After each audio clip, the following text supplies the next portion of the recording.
What's up, everybody? NAPALM Jedd Johnson here from dieselcrew.com. Of course, you know I'm the king of pinch, and here at the gym, getting ready to have a little workout. I got to throw my shoes on while I'm here, and I thought while I did that, I would answer a question from Burger Time 72. He's actually the person that just asked about my scale, and I put up a video about the scale that I use and how you can go ahead and get one if you need one. Recently, right here on the channel. So if you just go to my channel, slide down a couple videos, you should be able to find that.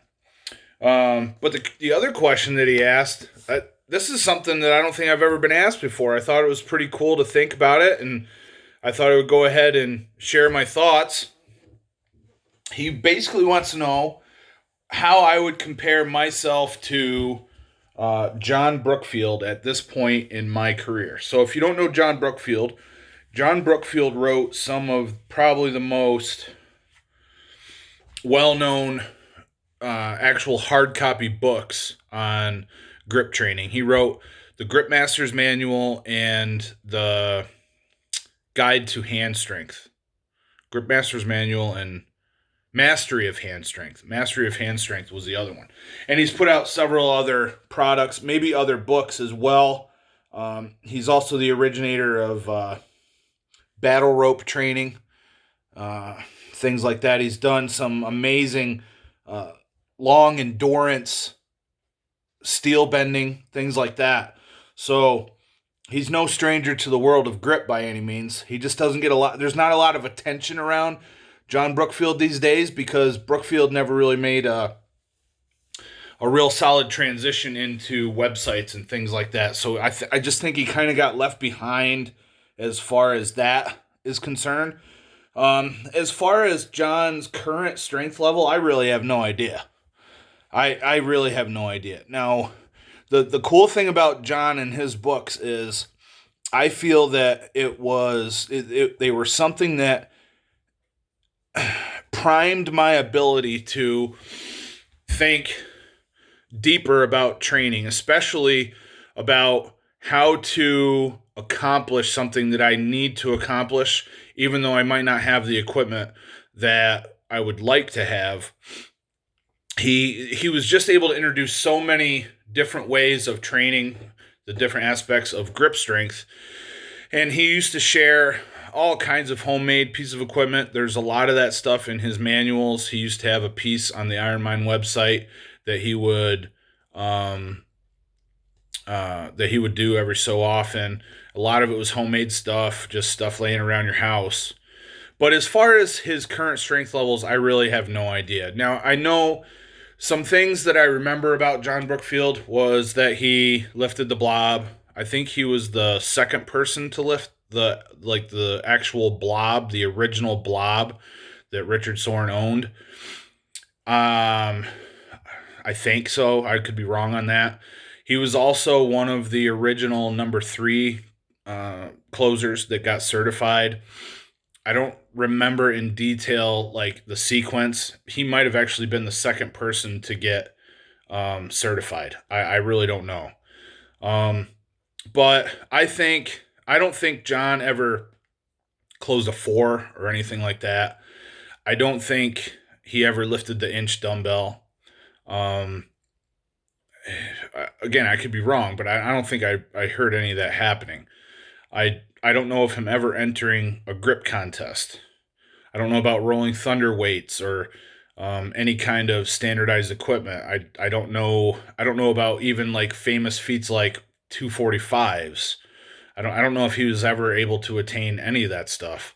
So with that in regard, I would say, at my age, I'm 41.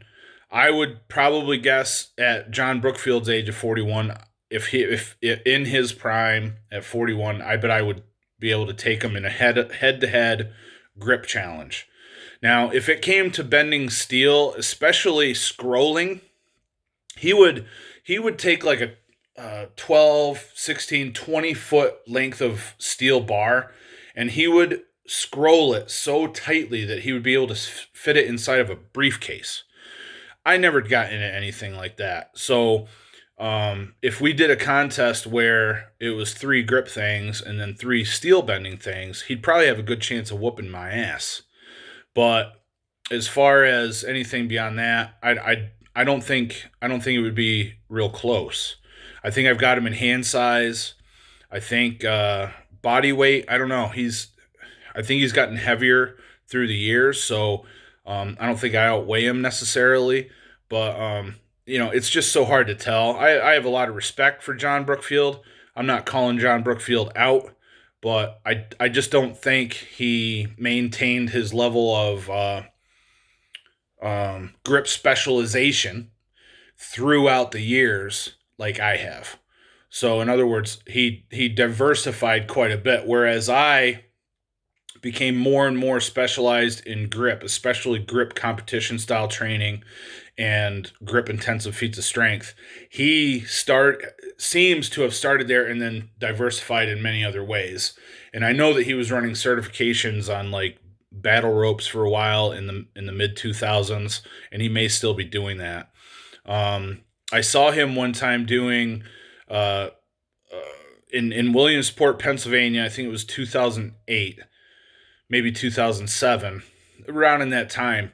I saw him doing a strength performance where he was bending steel. Actually, it was earlier than that because I included still shots from the footage in my nail bending ebook, which came out in 2005. So, in one feat in particular, he took a folding ladder, like a metal folding ladder. It was folded and it was standing straight up. He balanced it on his chin, and while it was balanced on his chin, he bent like a 60 penny or a 40 penny nail down by his waist height and then crushed it down. So he kinked it down here and brought it up here to crush it down. Which that's like a combination skill of bending strength as well as balance. Like I don't know a lot of people that have done feats of strength where they're balancing things on their chin and on their head and stuff like that. So yeah, as far as pure grip strength, I think I've got John Brookfield. As far as like the other stuff, like steel bending, maybe with like a 1 rep max type of steel bending, I could take him. But as far as like the endurance stuff, no, man, he's got me.